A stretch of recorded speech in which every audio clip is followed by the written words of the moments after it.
मित्रांनो, आजच्या धड्याचे नाव आहे स्वराज्याची प्रतिज्ञा.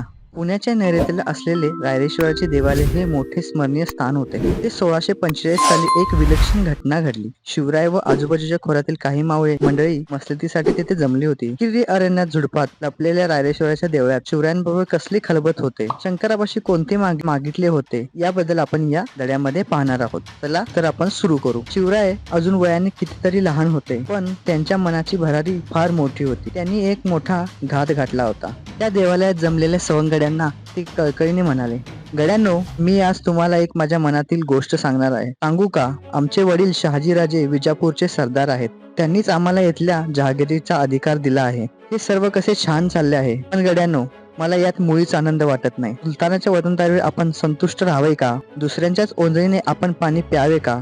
आपल्या चारी बाजूंना अनेक परकीय राजवटी आहेत. त्यांच्यामध्ये सारखी युद्धे चालू असतात. आपली माणसे या युद्धात नाहक मारतात. कुटुंबाच्या कुटुंबे देशोधडीला लागतात. आपल्या या मुलखाची धूळधाण होत आहे. इतके असूनही आपल्या पदरी काय तर गुलामगिरी. आपण हे किती दिवस सहन करायचे? दुसऱ्यासाठी आपण किती काळ पाहायचे? सांगा, तुम्हीच सांगा.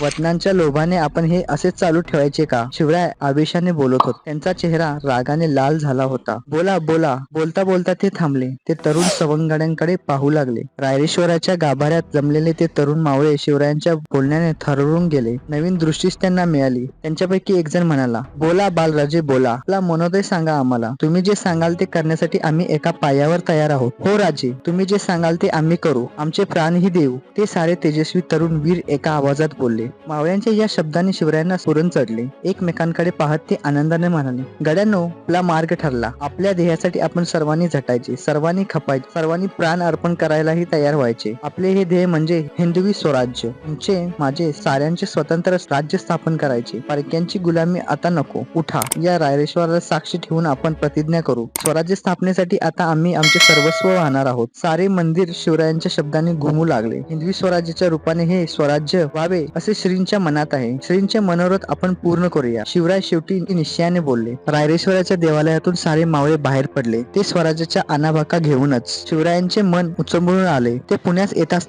लहान मनात मातोश्रींकडे गेले. घडलेला प्रसंग त्यांनी जिजाबाईंना सांगितला. त्या माऊलीला धन्य धन्य वाटले. आपण मनी जे धरले ते बालराजे पूर्ण करणार अशी आशा त्यांना वाटू लागली. शिवराय आपल्या नव्या उद्योगाला लागले. मावळ्यांना घेऊन ते तलवारीचे हात करू लागले.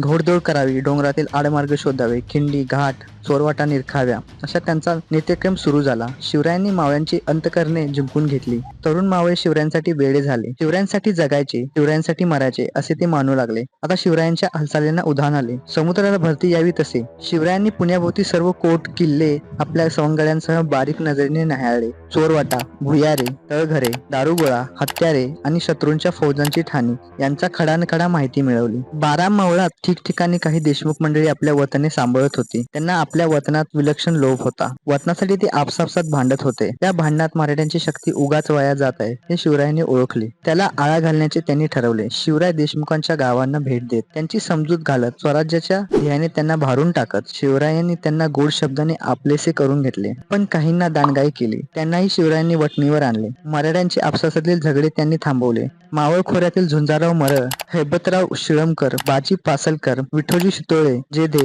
पायगुडे, बांद्रा इत्यादी देशमुख मंडळी शिवरायांचा शब्द मानू लागले. मावळात स्वराज्याची घोडदौड सुरू झाली. शिवरायांच्या नावाने जहागिरीचा कारभार सुरू झाला होता. शहाजीराजांनी शिवरायांसाठी एक स्वतंत्र राजमुद्रा तयार केली होती. ती राजमुद्रा अशी होती: प्रतीपचंद्र लेखेव वर्धिष्णू विश्ववंदिता शहानसूनो विश्वशेषा मुद्रा भद्राय राजते. प्रतीपचंद्रेच्या कलेप्रमाणे वाढत जाणारी आणि साऱ्या विश्वाला वंद्य होणारी अशी शहाजीराजांचा पुत्र शिवाजीराजे यांची राजमुद्रा लोकांच्या कल्याणासाठी आहे असे सांगणारी ती राजमुद्रा म्हणजे स्वराज्याच्या स्थापनेचा एक संकेतच होता. त्या काळात राजमुद्रा बहुधा फारसी भाषेत कोरल्या जात असत, पण शिवरायांची मुद्रा संस्कृत भाषेत होती. स्वराज्य हवे तशी स्वभाषा हवी, स्वधर्म हवा, त्याचबरोबर दुसऱ्या धर्माचा द्वेषही नको. शिवरायांनी आपला कारभार लोक कल्याणासाठी सुरू केला आहे हे साऱ्या मावळ्यांना चटकन लक्षात आले.